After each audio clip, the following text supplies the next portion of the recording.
Astaghfirullah. Bismillahirrahmanirrahim. Assalamualaikum warahmatullahi wabarakatuh. Alhamdulillah wassalatu wassalamu ala Rasulillah wa ala alihi wa sahbihi wa mawalah wa la hawla wa la quwata illa billahi wa ba'du. Alhamdulillah, segala puja dan puji hanya milik Allah subhanahu wa ta'ala. Salawat dan juga salam tahdiahkan kepada Rasul kita Nabi besar Muhammad sallallahu alaihi wa ala alihi wasallam. Kita lanjutkan kajian kita, masih membahas kitab Fawaidul Fawaid karya besar Al-Imam Ibnul Qayyim rahimahullahu ta'ala. Dan kita masih membahas pada minggu yang lalu ketaatan kepada Allah subhanahu wa ta'ala menenteramkan jiwa dan juga raga. Kemudian kita sudah jelaskan tentang pentingnya menautkan hati kepada Allah serta aturan-aturan di balik perintah dan juga di balik musibah. Kemudian beliau menjelaskan poin yang ketiga, kasih sayang secara batin. Apa kasih sayang secara batin itu? Maka beliau menjelaskan kasih sayang secara batin adalah sesuatu yang akan menciptakan ketenangan dan kedamaian serta menghilangkan keresahan serta kegundahan dan keluh kesah dari hati seorang hamba ketika tertimpa satu musibah.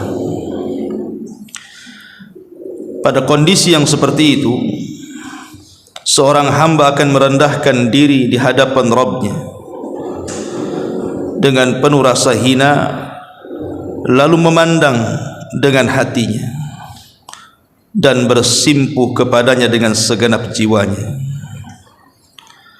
Pengakuan terhadap kasih sayang Allah telah menyibukkan dirinya dan kepedihan deritanya. Keyakinannya tentang kebaikan takdir Allah membuatnya tidak merasakan lagi pahitnya musibah. Ia pun menyadari kalau dirinya semata-mata hanya seorang hamba yang suka atau tidak suka mesti menjalani takdir Allah Azza wa Jalla. Apabila redha akan hal itu, niscaya ia akan mendapatkan keredhaannya. Namun apabila ia tidak redha, maka kemurkaannya lah yang akan diperolehnya. Taib. Ma'asyiral muslimat yang dimuliakan Allah subhanahu wa ta'ala, di sini muallif rahimahullahu ta'ala Al-Imam Ibnul Qayyim Al-Jauzi masih menjelaskan kepada kita tentang hakikat kebahagiaan. Hakikat kebahagiaan artinya meletakkan kasih sayang secara batin. Maksudnya meletakkan kasih sayang secara batin ini, kata Imam Ibnul Qayyim rahimahullahu ta'ala, artinya menerima seluruh apa yang Allah subhanahu wa ta'ala takdirkan kepada kita. Takdir itu kan ada dua, Bu, ya. Ada takdir baik dan ada takdir tidak baik.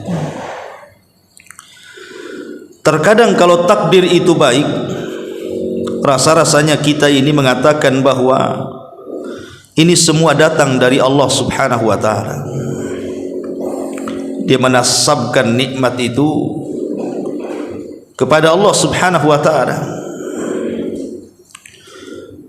Tetapi ada juga yang kemudian dengan diberikan takdir baik itu seolah-olah dia merasa Allah Subhanahu wa taala sedang memuliakan dirinya. Persis seperti firman Allah Subhanahu wa taala, Rabbi akraman. Rabbku sedang memuliakan diriku. Tapi kalau seandainya takdir yang Allah berikan itu tidak baik dan buruk, dia pun mengatakan Rabbi ahana. Rabbku sedang menghinakan diriku. Dan itu kebanyakan manusia. Kalau mendapatkan nikmat dia mengatakan Rabbku sedang memuliakan aku. Tapi kalau mendapatkan ujian dan cobaan, dia pula mengatakan Rabbku sedang menghinakan aku. Padahal dia tidak paham bahwa ujian itu terkadang baik, terkadang tidak baik, dan dua-duanya baik bagi seorang muslim. Makanya Nabi SAW mengatakan ajaban li amril mu'min. Sungguh heran perkaranya seorang mukmin itu. In asabathu syarra syakara fakanat khairan lahu. Kalau ditimpa kebaikan bersyukur pula dia, dan dia mengatakan ini sebuah kebaikan baginya. Tapi wa in asabathu dharra sabara fakanat khairan lahu. Tapi kalau ditimpakan sebuah madarat, keburukan, ketidakenakan dalam hidupnya, maka dia pun sabar, itu pun lebih baik bagi dia. Begitulah seorang mukmin. Kalau setiap musibah dihadapi dengan kesabaran, setiap nikmat dihadapi dengan kesyukuran, bahagia tuh hidup itu. Makanya Syekh Muhammad Ibn Abdul Wahhab dalam muqaddimah kitabnya Qawaidul Arba'ah, beliau mengatakan ada 3 perkara yang mengantarkan manusia itu kepada kebahagiaan. Kemudian beliau menyebutkan yang pertama, kalau diberikan nikmat dia bersyukur, kalau diberikan ujian dia bersabar, dan kalau dia berbuat dosa dia segera istighfar. Kemudian beliau mengatakan hadhihi thalatha, 3 perkara ini unwanus sa'adah, itulah kunci pokok kebahagiaan. Coba saja ibu lakukan 3 perkara ini, pasti ibu bahagia. Kalau ibu dapat nikmat, ibu bersyukur, alhamdulillah, nikmat ini datang dari Allah Subhanahu wa taala. La in syakartum la azidannakum. Sebab kalau kita bersyukur akan nikmat, Allah tambah. Kemudian kalau ibu ditimpa musibah, ibu pula sabar, tidak tasakhut, tidak mengatakan musibah itu azab dari Allah Subhanahu wa taala, dan mengatakan kenapa asih aku saja yang ditimpa seperti ini, kenapa orang lain tidak. Tapi dia mengatakan bahwa boleh jadi musibah yang Allah Subhanahu wa taala berikan kepada kita ini sebuah kebaikan. Mungkin Allah hendak mempersiapkan sesuatu yang kita tidak tahu. Karena kesabaran itu kunci kesuksesan. Dan kalau berbuat dosa segera istighfar. Kalau 3 perkara ini ada, pasti bahagia. Yang tidak bahagia itu karena tidak bersyukur, tidak sabar, dan malas untuk istighfar. Lah di sini mu'alif rahimahullahu taala mengatakan bahwa apabila seseorang ditimpa musibah, kemudian dia menyandarkan kepada takdir Allah Subhanahu wa taala, maka hidupnya akan tenang. Karena musibah yang ibu dapatkan umpamanya itu sudah dicatat di Lauhil Mahfuz. Lalu buat apa bersedih? Umpamanya ibu terkena musibah sakit badannya, Maka kita katakan, Bu, ya, bukankah sakit yang saya derita ini sudah dicatat di Lauhil Mahfuz sebelum Allah menciptakan saya, bahkan sebelum Allah menciptakan langit dan bumi 500 tahun sebelumnya. Memang sudah dicatat harus sakit. Dicatat ekonominya memang harus diuji. Dicatat juga kesehatan anak-anaknya harus menguji orang tuanya, dan begitu seterusnya. Kalau orang berjalan dengan takdir itu tenang. Orang kalau berjalan dengan takdir itu tenang. Makanya sering saya katakan, dahulu ada seorang ulama salaf namanya Al-Asam. Dijelaskan bahwa beliau ini ulama yang paling tenang hidupnya, Bu. Jadi kalau dia dibicarakan keburukannya oleh manusia, selalu mendoakan kebaikan kepada orang yang mengucapkannya. Jadi kalau dikatakan si fulan menjelek-jelekan dirimu wahai syekh, maka dia mengatakan semoga Allah memaafkan dia. Si fulan menggibah Anda, maka dia mengatakan semoga Allah memberikan hidayah kepadanya. Si fulan menghina Anda loh, semoga Allah subhanahu wa ta'ala memberikan petunjuk sama dia. Kan tenang, Bu, kalau ibu diejek kemudian itu yang keluar kan, Bu. Pamanya saya katakan, Bu, saya tadi ketemu orang, dia ngata-ngatai ibu ini begini.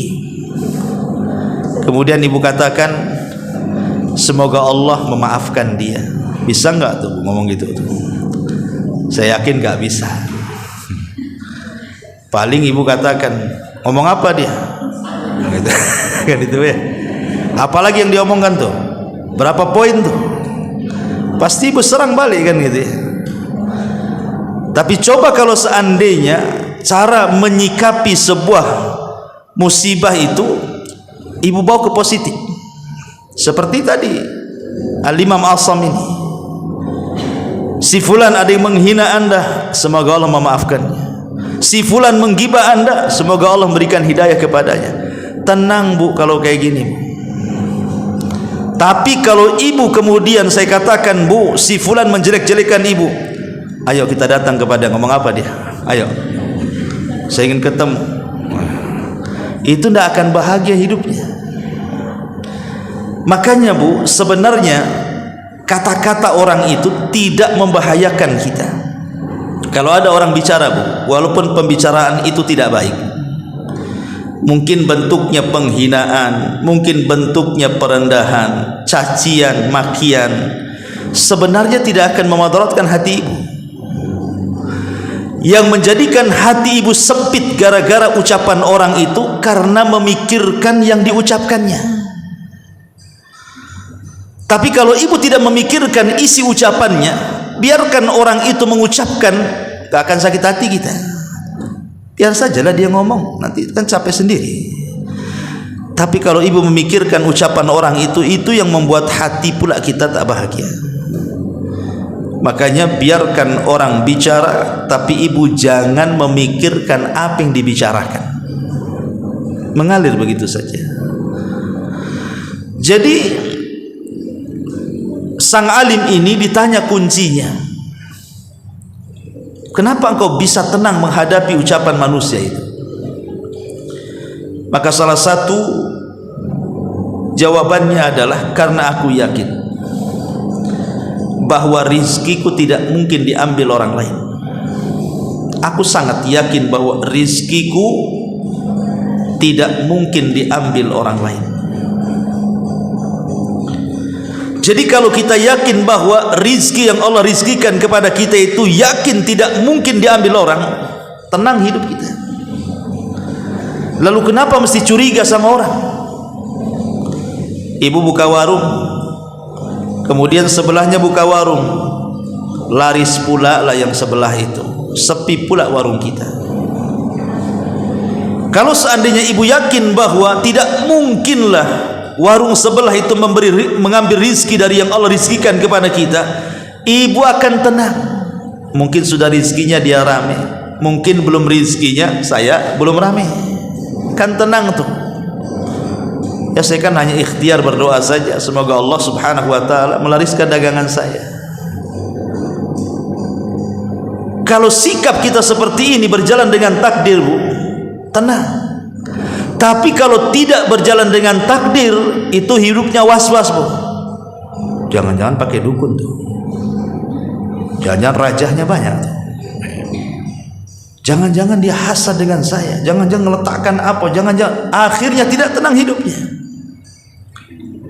Karena hidup dengan kalimat jangan-jangan akhirnya. Begitu juga perkara-perkara yang lainnya. Yakin bahwa rizki kita tidak mungkin diambil orang lain. Satu dunia mencaci maki ibu, tidak mungkin berkurang rizki ibu. Tidak mungkin berkurang rizki ibu. Karena rizki itu tidak mungkin diambil orang. Berjalanlah dengan takdir. Silahkan menghina, mencaci, memaki saya, toh saya juga tidak akan bergeming dengan cacian makian itu, karena aku yakin rizki Allah tidak mungkin diambil orang yang mencaci maki saya. Karena biasanya kalau ada orang yang menghina itu, hakikatnya dia tidak punya yang ada pada diri kita, makanya dia menghina kita. Dari sini ulama mengajarkan kepada kita, sebisa mungkin jangan terpengaruh hati itu dengan ucapan manusia. Makanya sering saya istilahkan, Bu, jadikan hati itu seperti pintu. Jadikan hati itu seperti pintu. Apa maksudnya? Ibu kalau dalam rumah kemudian bising, Bu, pasti ditutup pintunya. Kalau masih bising juga, masuk ke kamar, ditutup lagi pintunya supaya tidak mendengar ucapan-ucapan yang bising dari luar masuk ke dalam rumah, kan? Itu telinga kita. Lah jadikan juga hati kita itu seperti telinga yang kalau merasa bising ditutup pintunya. Lah begitu juga hati, kalau sudah mulai hati ini diganggu oleh ucapan manusia, maka tutup rapat-rapat hati itu. Jangan sampai ada ucapan masuk ke dalam hati kemudian ibu terpikir dengan ucapan itu. Berjalanlah dengan takdir Allah. Itulah kata Imam Abdul Qayyim di sini, berjalan dengan takdir Allah. Dan kata Imam Al-Asam tadi, rizki kita tidak mungkin diambil orang. Ajal kita, bahagia kita, celaka kita, husnul khotimah, su'ul khotimah kita, semuanya itu berjalan dengan takdir. Sebab kalau seandainya orang berjalan dengan takdir itu tenang hatinya, gak mungkinlah kebahagiaan saya diambil orang lain. Lah di sini mu'alif rahimahullah ta'ala mengatakan, pada kondisi demikian seorang hamba akan merendahkan diri di hadapan Rabbnya dengan penuh rasa hina, lalu memandangnya dengan hatinya dan bersimpuh kepadanya dengan segenap jiwanya. Pengakuan terhadap kasih sayang Allah telah menyibukkan dirinya dari kepedihan penderitaannya. Maksudnya apa, Bu? Nabi Ayub alaihi salatu wassalam, salah satu nabi yang banyak ditimpa musibah. Makanya orang-orang Arab itu biasa mengatakan kepada orang yang terkena musibah, sabarlah wahai fulan seperti Ayub alaihi salatu wassalam. Walaupun tidak ada yang bisa menandingi kesabaran Ayub, kan, Bu, cuman kan untuk menghibur. Sabar ya, dulu juga Nabi Ayub ditimpa musibah yang sama, padahal nggak sama. Nabi Ayub lebih besar musibahnya. Lah Nabi Ayub alaihi salatu wassalam itu sampai dikenal Imamus Sabirin, imamnya yang ingin mencontoh kesabaran. Kalau ibu ingin mencontoh kesabaran, contohlah Nabi Ayub. Itu manusia paling sabar. Ditimpa ekonominya, ludes habis kekayaannya, tidak tersisa sedikit pun. Tapi Nabi Ayub hanya mengatakan inna lillahi wa inna ilaihi raji'un. Toh kekayaan ini milik Allah kok, Kalau Allah hendak mengambilnya ya silahkan saja. Coba Bu, kalau ibu terapkan kalimat ini, maka ibu pasti tidak akan sedih. Tapi masalahnya tidak bisa. Jangankan lagi semua harta ibu ludaskan begitu ya. Nih ibu datang dari rumah ke sini, dompet jatuh di jalan. Kira-kira ibu ngaji dulu sampai selesai cari dompet, atau ibu cari dompet dulu sampai pengajian selesai? Gak mungkin, gak yakin lah ibu ya kalau ibu nantilah ngaji dulu lah. Dah was-was duluan tuh. Jadi gimana jatuh diambil orang? Padahal isi dompet 100.000 Bu. Yang di bank itu masih miliaran. Mikir yang 100.000 ninggalin majelis ilmu. Karena kita ini loh hati belum bisa tertata tuh. Lah Nabi Ayub ini mengajarkan kepada kita bagaimana kehilangan harta itu tidak membuat dia sedih, karena dia yakin toh harta itu milik Allah kok. Kalau Allah mengambil ya silahkan saja. Ini yang belum bisa kita lakukan, belum bisa. Kadang-kadang sedikit harta kita hilang tuh kayak kiamat besar, gitu ya, kepikiran terus. Kemudian apalagi, bukan hanya hartanya ludes Nabi Ayub ini, tetapi anak-anaknya juga diwafatkan semuanya. Nabi Ayub itu punya anak-anak banyak, dan anak-anaknya semua baik-baik. Tentu ibu kalau punya anak baik kan sayang. Kalau seandainya meninggal itu rasanya sedihnya luar biasa. Lah Nabi Ayub alaihi salatu wassalam ditimpa musibah dengan cara seluruh putra-putranya meninggal di hadapannya. Tidak ada yang tersisa satupun. Luar biasa. Saya itu pernah melihat ada salah seorang ikhwan kita itu anaknya meninggal. Jadi punya anak meninggal, punya anak lagi meninggal lagi, sampai 3 kali. Itu kepikiran kayak orang mau stres, persis kayak mau stres, mau gila pokoknya, karena 3-tiganya meninggal. Jadi setiap melahirkan nanti besar sedikit meninggal, melahirkan besar sedikit meninggal, sampai kayaknya hidupnya putus asa. Ya, karena kehilangan anak itu kan beda dengan kehilangan pasangan kan Bu. Kalau ibu kehilangan suami, kawin lagi Bu ya. Tapi kalau ibu kehilangan anak itu tak mungkin lah ambil anak orang.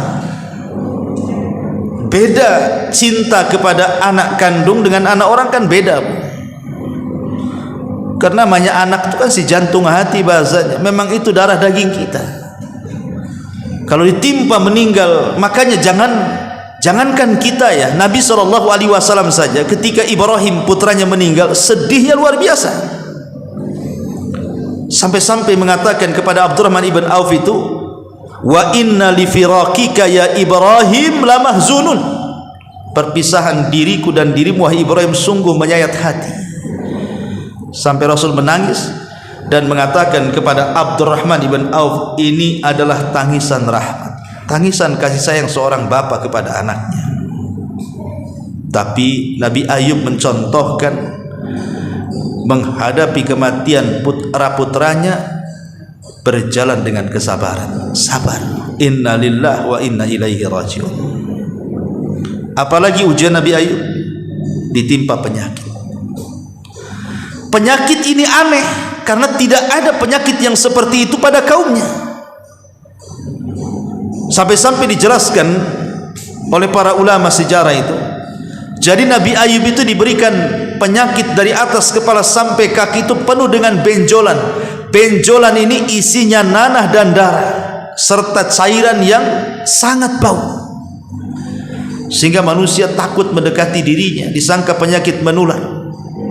Satu persatu manusia tidak mau berani mendekatnya, sampai akhirnya Nabi Ayub hanya tinggal berdua dengan istri tercintanya. Itu pun harus mengungsi menjauh dari orang desanya. Akhirnya hidup berdua saja sama istrinya, terisolasi dari masyarakat.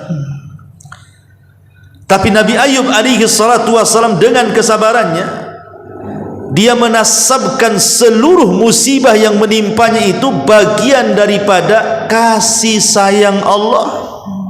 Itu yang disebut kasih sayang secara batin itu. Menasabkan kasih sayang kepada Allah Subhanahu wa taala tatkala Allah menimpakan musibah kepada kita. Kita katakan bahwa tidaklah Allah memberikan musibah kepada kita kecuali karena Allah sayang dengan kita. Boleh jadi Allah hendak mengangkat derajat kita, boleh jadi Allah hendak menghapuskan dosa-dosa kita, boleh jadi Allah telah mempersiapkan sesuatu yang kita tidak tahu. Di balik musibah itu pasti ada kebaikan yang Allah sudah siapkan untuk kita. Kalau hidup seperti ini, meyakini setiap musibah itu adalah kasih sayang yang Allah berikan kepada kita karena Allah hendak mengangkat derajat kita, tidak ada orang menangis karena musibah itu. Kalau ini yang diterapkan. Tapi kan tidak demikian. Kebanyakan kita ini kadang-kadang kalau tertimpa musibah itu tidak pernah menasabkan musibah ini bahwa itu bagian daripada kasih sayang Allah Azza wa Jalla. Padahal Nabi mengatakan, innallaha idza ahabba 'abdan ibtalahu, kata Rasul. Allah itu kalau mencintai seorang hamba pasti Allah akan mengujinya. Jadi Allah itu kalau mencintai seorang hamba pasti Allah akan menguji hamba-hamba yang dicintainya. Betulkah dia jujur keimanannya ataukah dusta? Faman radiya falahu ridha wa man sakhita falahu sukhtu. Kalau hamba yang diujinya itu redha dengan ujian yang ia berikan kepadanya, Allah pun senang kepadanya. Tapi kalau hamba ini tidak redha dengan ujiannya, maka Allah pun murka kepadanya. Jadi sudah sunnatullah ya, sudah sunnah Allah. Allah itu menguji hamba-hambanya yang dicintainya, karena keutamaan hamba yang dicintai Allah itu luar biasa. Allah kalau sudah mencintai hambanya, Allah panggil malaikat Jibril, kemudian mengatakan, ya Jibril, aku cinta dengan si fulan, kau harus cinta juga dengan si fulan. Maka Jibril memanggil seluruh malaikat dan mengatakan, ya malaikat Allah, wahai malaikat-malaikat Allah, Allah sudah mencintai si fulan, kalian pun wajib mencintai si fulan. Maka semua malaikat mencintai si fulan yang dicintai Allah itu. Maka Allah tanamkan kecintaan kepada makhluk yang ada di bumi kepadanya. Jadi raihlah kecintaan kepada Allah supaya seluruh malaikat cinta kepada kita, dan Allah tanamkan kecintaan kepada manusia kepada kita dengan cara apa? Salah satunya apabila Allah memberikan musibah kepada kita, maka redhalah dengan musibah itu. Katakan bahwa musibah ini karena cintanya Allah dengan kita. Itulah perkataan Ayub ketika dia mengatakan, Rabbi inni masaniya dzur wa anta arhamur rahimin. Ya Allah, aku yakin yang menimpakan madarat ini dirimu kepada aku. Yakin ini penyakit datang dari kamu, dan aku yakin juga tidaklah kau memberikan penyakit kecuali karena sayangmu kepada aku. Kan mantap tuh. Jadi kalau ibu sakit, ya, kemudian ibu katakan sambil senyum gitu kan, ya Allah memberikan ujian kepada saya, sekarang saya sakit terbaring seperti ini karena Allah sayang kepada aku. Bisa enggak tuh? Enggak yakin saya sama ibu tuh kalau ibu ngomong gitu, ya. Yang ada malah mengeluh gitu. Imam Ahmad saat sakit, dia mengerung kesakitan. Mungkin bahasa kitanya aduh gitu ya. Ibu kalau sakit kan aduh gitu ya. Dalam bahasa Arabnya disebut anin. Jadi Imam Ahmad di saat sakit keluar anin, keluar kalimat aduh, saking sakitnya yang ia derita atau penyakit yang diderita Imam Ahmad. Kemudian orang sebelahnya mengatakan, ya Imam, anna kalimatal anin minal kalam wal kalamu yuktab. Imam, kalimat aduh itu bagian daripada ucapan, dan ucapan itu akan dicatat malaikat. Langsung diam. Imam Ahmad langsung diam. Dia padahal merasakan sakit yang luar biasa, dia tidak mau mengatakan aduh, karena diingatkan bahwa kalimat aduh itu bagian daripada kalimat, dan kalimat itu akan dicatat dan akan dipertanggungjawabkan di hadapan Allah Azza wa Jalla. Akhirnya diam dia hanya rasakan aja sakitnya. Oh, kalau ibu bukan aduh, jerit-jerit lagi. Padahal kalimat aduh saja itu sudah dicatat. Gimana ibu jerit-jerit, guling-guling, kadang-kadang mencaci maki orang gitu ya. Kadang-kadang suaminya suruh ngambil apa minuman ke obat, telat sedikit kalau lagi sakit kan, ya kena hantam pula lah suaminya, makin sakit lagi itu kepalanya. Tapi kalau sabar seperti Nabi Ayub bisa dijalani. Ya, ingat kalau sakit itu, makanya kenapa ulama mengatakan kalau orang sedang sakit itu coba besarkan harapan, sedikitkan rasa takut. Besarkan harapan, sedikitkan perasaan takut. Sebab boleh jadi harapan itulah yang akan membawa amalan terakhir dia, kalaupun Allah takdirkan dia meninggal. Boleh jadi itu amalan terakhir dia, harapan dia yang berupa husnudzon kepada Allah Azza wa Jalla, berbaik sangka dengan Allah Azza wa Jalla. Karena orang sakit itu setan lebih dekat tuh, diganggunya supaya ibu putus asa. Dan kalau bisa, kalaupun Allah akhiri hidupnya dengan kematian, kalau bisa dia sedang putus asa. Dan putus asa itu dosa besar. La taqnatu min rahmatillah, kata Allah. Jangan putus asa dari rahmat Allah Subhanahu wa taala. Ma'asyiral muslimat yang dimuliakan Allah Azza wa Jalla. Kemudian Imam Ibnul Qayyim di sini mengatakan, keyakinannya tentang kebaikan takdir Allah membuatnya tidak merasakan lagi pahitnya musibah.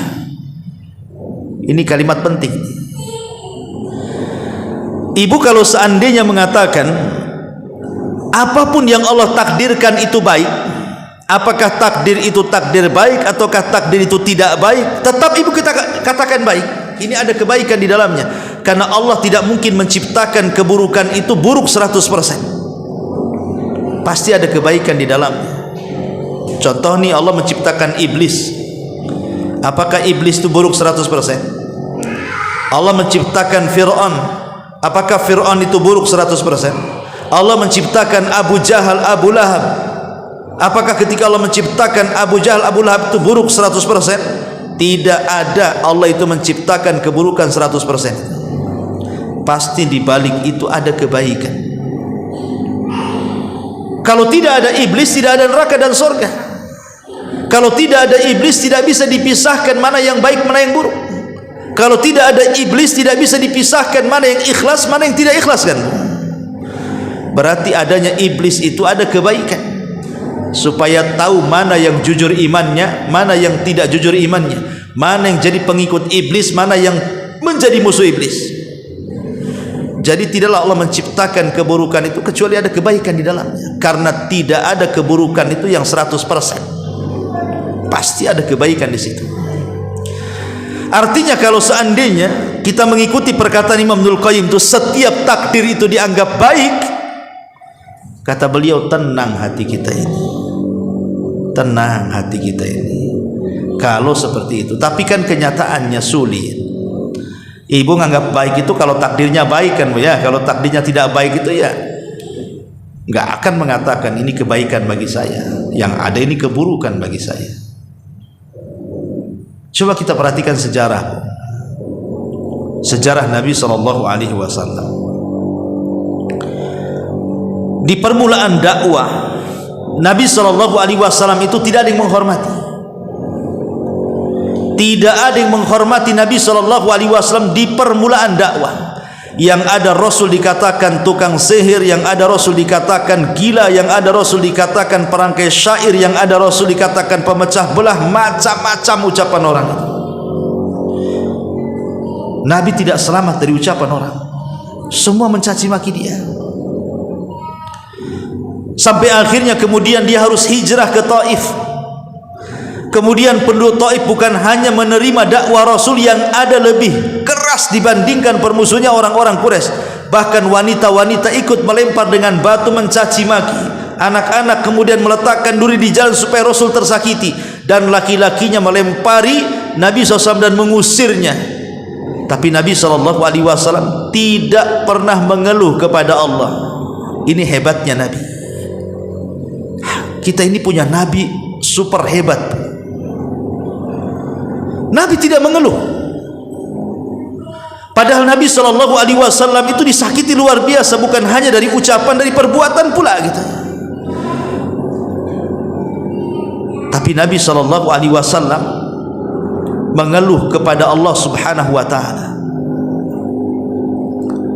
Nabi mengembalikan urusannya kepada Allah Subhanahu wa ta'ala dengan mengatakan apa? Innama ashku dha'fa quwwati wa qillati hilati 'alan nas. Ya Rabb, aku hanya mengadukan kelemahan diriku, tidak sanggup menghadapi mereka, dan sedikitnya pengalamanku untuk menghadapi mereka. Kemudian di ujung doa Nabi SAW, illam takun alayya sakhatun fala ubali. Kalau seandainya orang-orang Taif yang melempari aku dengan batu, kotoran dan sandal itu bukan bagian daripada azabmu ya Rabb, tidak ada masalah. Kalau itu bukan bagian dari azabmu kepada aku, tidak ada masalah bagiku. Silahkan mereka mencaci, memaki, menghina aku, silahkan. Tapi itu bukan bagian azabmu kepadaku. Coba Bu, kalau ibu dapat musibah, ibu ngomong gitu kan enak Bu. Ya, si fulan menyakiti ibu, nggak apa-apa. Kalau itu bukan azab Allah, nggak masalah. Rumah ibu kebakar, ya nggak apa-apa. Selama ini bukan azab bagiku, nggak apa-apa. Suaminya meninggal, nggak apa-apa. Selama ini bukan azab Allah. Kan kalau kayak gitu kan enak Bu. Ya, ini enggak, terbakar loh itu rumahmu. Itu rumah tetangga tuh. Kan itu Ibu ya. Suaminya jatuh. Itu tuh suami tetangga tuh. Suami saya ada di selamat, alhamdulillah. Ya. Jadi Nabi SAW memberikan konsep kepada kita dalam menghadapi situasi sulit, situasi musibah, dengan mengatakan selama musibah yang menimpa diriku bukan azab dari Allah, tapi itu bentuk kasih sayang Allah, nggak apa-apa, nggak masalah musibah-musibah itu, silahkan timpakan musibah itu kepada aku, selama itu bukan azab, itu bentuk musibah, itu rahmat Allah kepada kita. Itulah konsep Nabi SAW, mengadukan setiap permasalahan kepada Allah. Makanya para ulama mengatakan, siapa yang punya masalah kemudian ibu angkat kedua tangan, kemudian ibu panggil Allah dengan mengatakan ya Rabb, maka ucapan ya Rabb itu tidak akan mengecewakan ibu. Ucapan ya Rabb tidak akan mengecewakan ibu. Ibu kalau ada masalah, adukan segera kepada Allah Azza wa Jalla, agar Allah Rabb kita itu menyelesaikannya. Maka siapapun yang mengangkat kedua tangannya dan mengatakan ya Rabb, pasti masalahnya akan diuraikan. Karena masalah itu kalau diberikan kepada zat yang bisa menyelesaikannya, maka akan mudah diselesaikan. Maka sering saya katakan, kalau ada masalah yang pertama diadukan itu kepada Allah, jangan kepada yang lain dulu. Begitu dalamnya perkataan Imam Ibnul Qayyim di sini, bahwa keyakinan tentang kebaikan takdir Allah membuatnya tidak merasakan lagi pahitnya musibah tersebut. Lihat Bilal ibnu Rabah saat disiksa, semua budak yang masuk Islam yang sama dengan Bilal tidak sanggup untuk mendapatkan siksaan seberat Bilal. Tapi Bilal dengan entengnya ketika dicambuk oleh Umayyah bin Khalaf majikannya dan tidak berhenti kecuali kelelahan, kemudian diikat di batu, kemudian diterikan di tengah matahari, di tengah matahari di atas kepala, tapi Bilal hanya mengatakan ahadul ahad. Kenapa Bilal merasakan nikmat siksaan itu? Kenapa ketika Bilal ditanya, kenapa, apa rahasiamu kok sanggup kamu untuk bertahan dari siksaan orang-orang Quraisy kepadamu ya Bilal? Apa jawaban Bilal? Ini bagus jawaban Bilal. Kata Bilal, karena aku campurkan halawatul iman bimararatil adha. Karena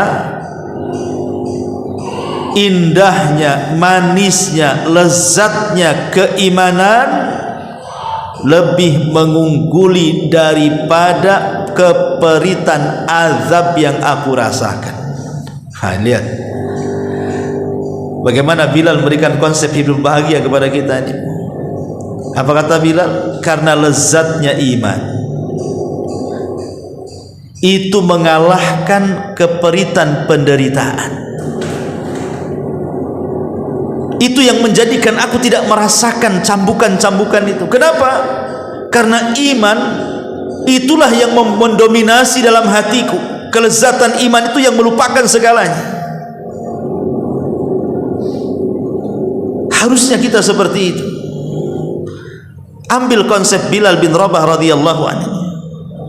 Jadi kalau seandainya kita ditimpa musibah nih, maka segera ibu melakukan ibadah, ketaatan kepada Allah Subhanahu wa taala, karena ketaatan kepada Allah itulah penentram jiwa dan raga dalam bab ini. Supaya ketika ibu taat, mulai ketika musibah itu makin ditingkatkan ibadahnya, nanti kelezatan ibadah yang ibu lakukan itu akan mengurangi memikirkan musibah yang sedang menimpa ibu. Itu maksudnya. Ya memang berat, tapi kan harus dilatih, ya. Kemudian mu'alif rahimahullahu ta'ala mengatakan, ia pun menyadari kalau dirinya semata-mata seorang hamba yang suka ataupun tidak suka mesti menjalani takdir Rabbnya. Manusia tidak mungkin lepas dari takdir, siapapun dia. Maka apabila redha akan hal itu, niscaya ia akan mendapatkan keredhaannya. Namun apabila dia tidak redha, maka kemurkaannya lah yang akan diperoleh.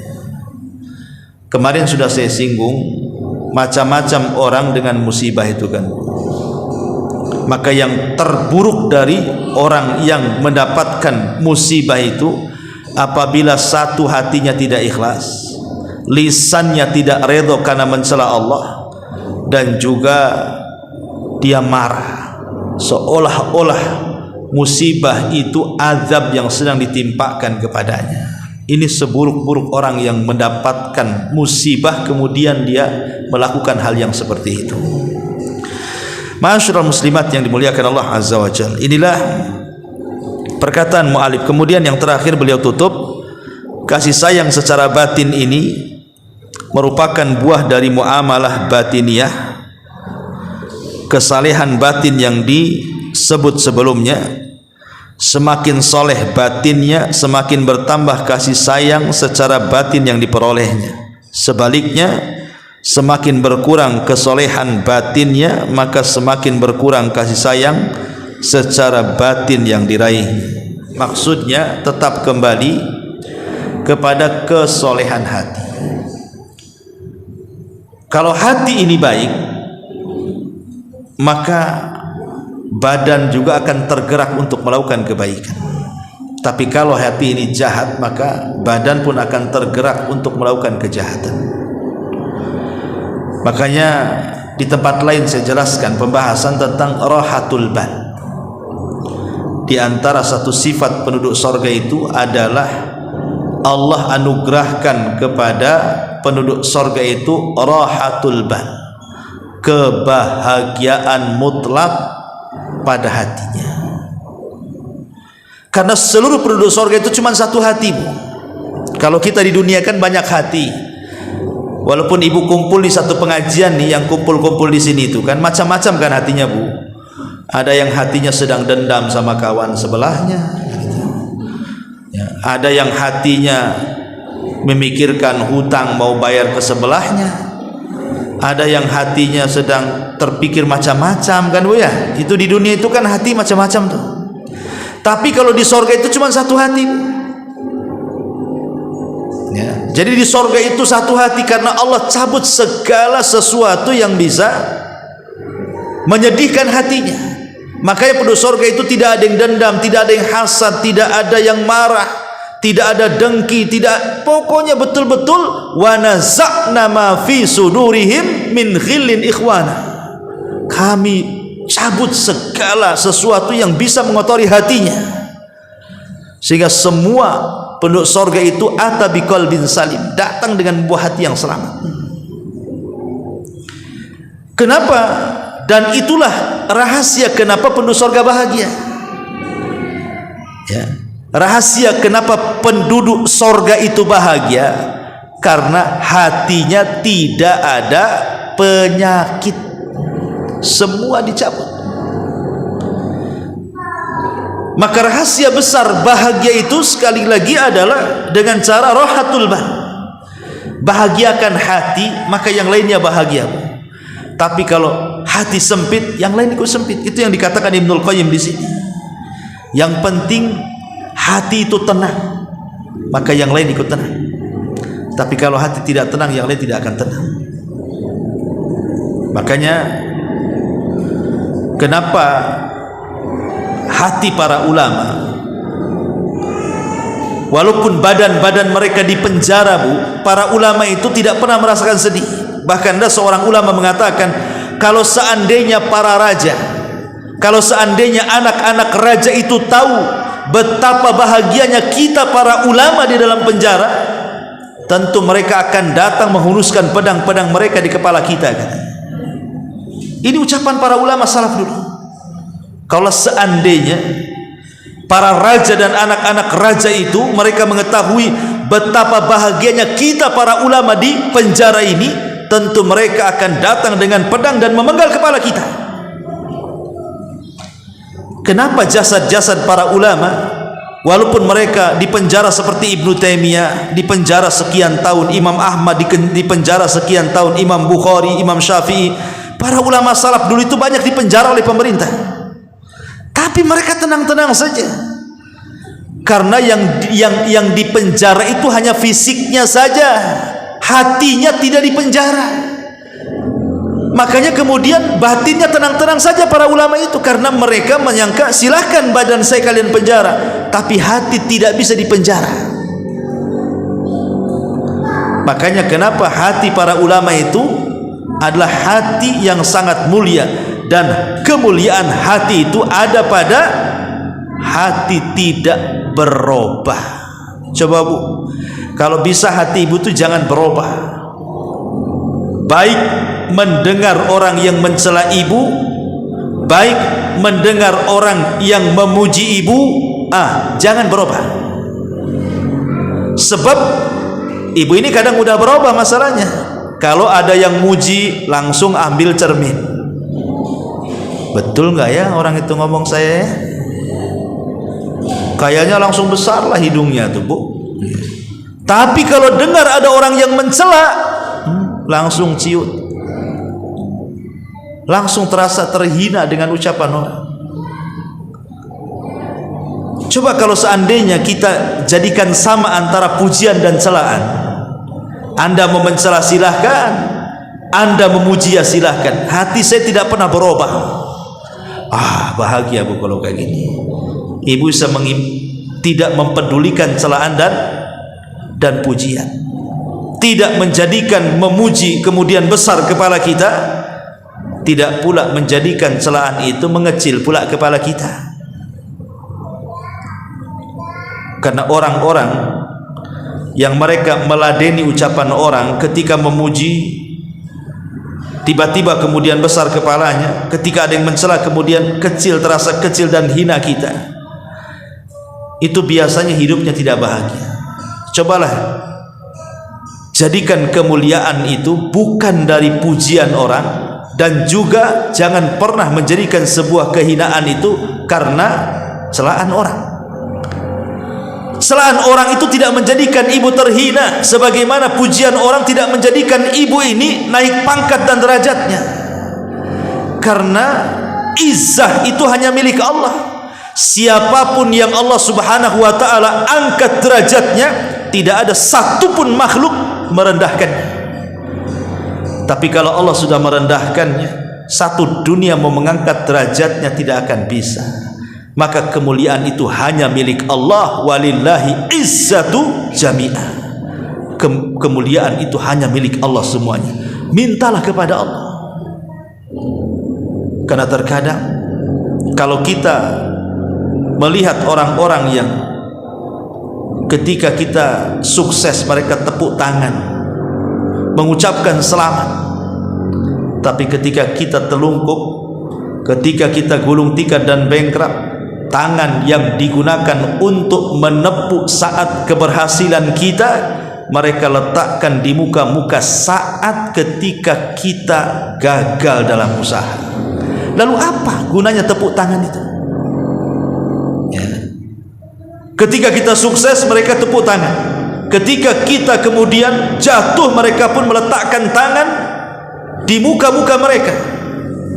Ketika sukses, mereka mau datang kepada kita. Ketika kita jatuh, mereka sudah satu persatu mundur menjauhi kita. Itulah manusia. Lah karena manusia seperti itu, tidak perlu kita ini datang kepada manusia. Kalau ada masalah datang kepada Allah. Karena sifat manusia seperti itu, Bu. Kalau ibu berhasil, mereka datang. Ibu ini kayak gula. Orang itu kayak semut, datang semua ke ibu, ya ibu. Kalau ibu lagi susah, jauh-jauh. Jangan tuh. Ini orang ini kalau dekat-dekat kayaknya mau pinjam uang nih. Saya tahu nih orang susah nih. Kan ada orang kayak gitu. Tapi kalau dikembalikan kepada Allah Azza wa Jal, maka Allah lah sumber dari segala solusi. Inilah Imam Ibnu Al-Qayyim rahimahullah ta'ala memberikan kepada kita nasihat-nasihat yang indah soal kebahagiaan dengan ketenangan hati dengan cara ketaatan kepada Allah. Itulah penentram jiwa dan juga raga kita. Wallahu a'lam bishawab. Ya, ini saja yang bisa sampaikan, Bu. Taib, sebelum saya tutup, silakan kalau ada yang bertanya.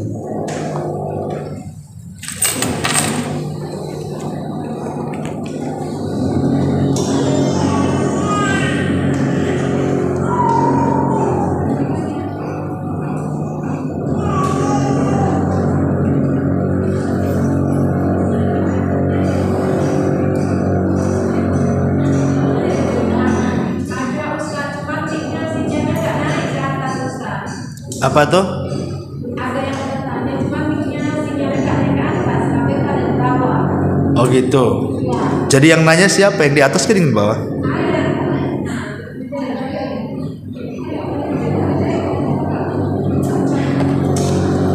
Ya kalau yang nanya di bawah, yang jawab di bawah juga, Bu ya. Saya kan jawabnya yang di atas saja. Waalaikumsalam warahmatullahi wabarakatuh. Silakan.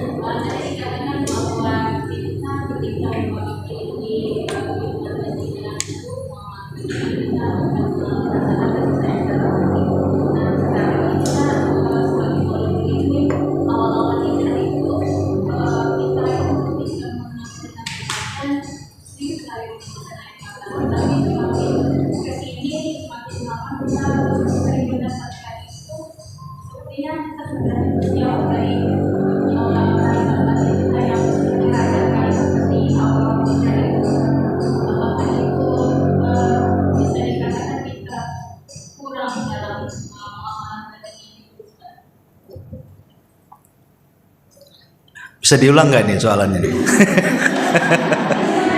Memang betul juga nih, gara-gara suara bor di bawah jadi kena bor juga telinga saya. Disambung aja dengan orang depan tuh. Atau suruh duduk ke depan ini di balik tabir nih.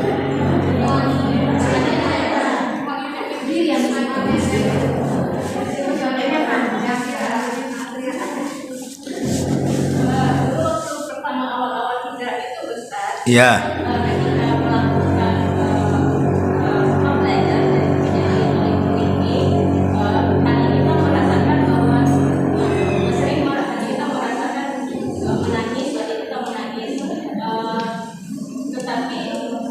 Menangisnya kenapa? Oh, setelah hijrah itu ingat dosa dulu. Oke.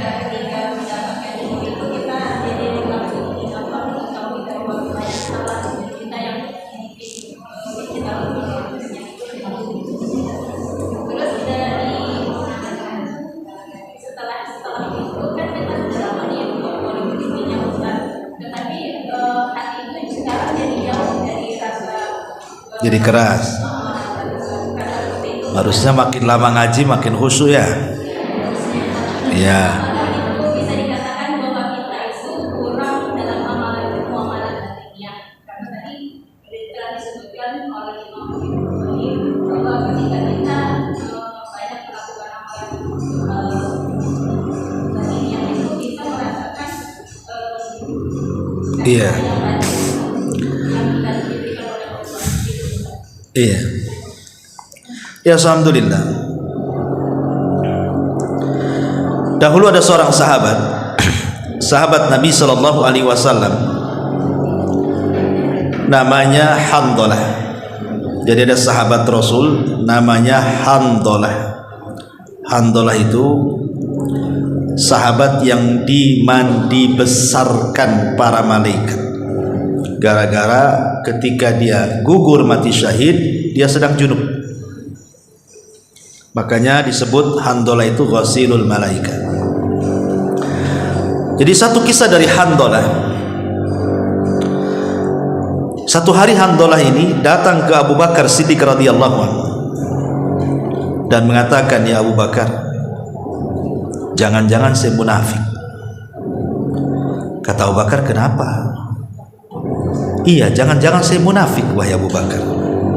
"Iya, kenapa?" Kata Handalah, "Ya Abu Bakrin, sesungguhnya kalau saya duduk di majelis Nabi, kemudian Nabi Shallallahu Alaihi Wasallam menceritakan tentang sorga dan neraka, kayaknya sorga itu di pelupuk mata, kayak neraka itu di pelupuk mata, seolah-olah betul-betul melihat sorga dan neraka kalau hadir di majelis Nabi. Tapi kalau mulai keluar dari majelis Nabi kemudian disibukkan dengan perkara dunia, kembali kepada keluarga, disibukkan dengan perkara dunia, seolah-olah sorga dan neraka itu hanya dongeng-dongeng belaka saja. Apa saya ini munafik? Apa saya munafik?" Kata Abu Bakar, "Apa yang kau rasakan, aku juga merasakannya. Kalau gitu yuk kita sama-sama datang kepada Rasul." Akhirnya Abu Bakar dan juga Handalah ini datang kepada Rasul. Persis dengan ucapan pertama Handalah kepada Abu Bakar itu pula diucapkan kepada Rasulullah. "Ya Rasulullah, kami nih kalau sedang hadir di majelis taklim bersamamu, kau cerita sorga rasanya sorga di pelupuk mataku, kau cerita neraka rasanya neraka di pelupuk mataku.